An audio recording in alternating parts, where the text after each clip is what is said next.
Good morning, Cigar Review 135, the Ashton 898. I picked this one because it's my second cigar of the morning with very little food, and I wanted something mellow, and indeed it is. It's a really neat little cigar, Dominican-made, Connecticut shade wrapper, 6.5-inch, 44 ring gauge. You don't really see a lot of cigars in that size anymore, just because the trend is going towards cigars that are that length, but 55, 60 ring gauge instead. So to see one that long that's 44 ring gauge is a little rare. Done a great job with it. Honestly, the word of the day is cream. Tons of cream, which is not at all unusual for a Connecticut shade wrapper. In fact, it's kind of the standard. A little bit of toast, a little bit of kind of nougat taste to it. It's a good cigar. It burns evenly. It draws pretty well. And for a cigar that is only 44 ring gauge, and especially Connecticut shade, you're really never going to get this just giant mountains of smoke, and that's fine. It's not trying to do that. It's not trying to be a monster of a cigar. It is really mellow. It's got a relatively low nicotine content, as well as just kind of mellow flavors.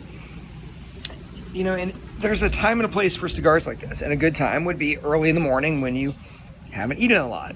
That's when I would recommend it. And I'm not going to fault it for not being super powerful, super complex. It's not trying to be. It's trying to be mellow and creamy and doughy.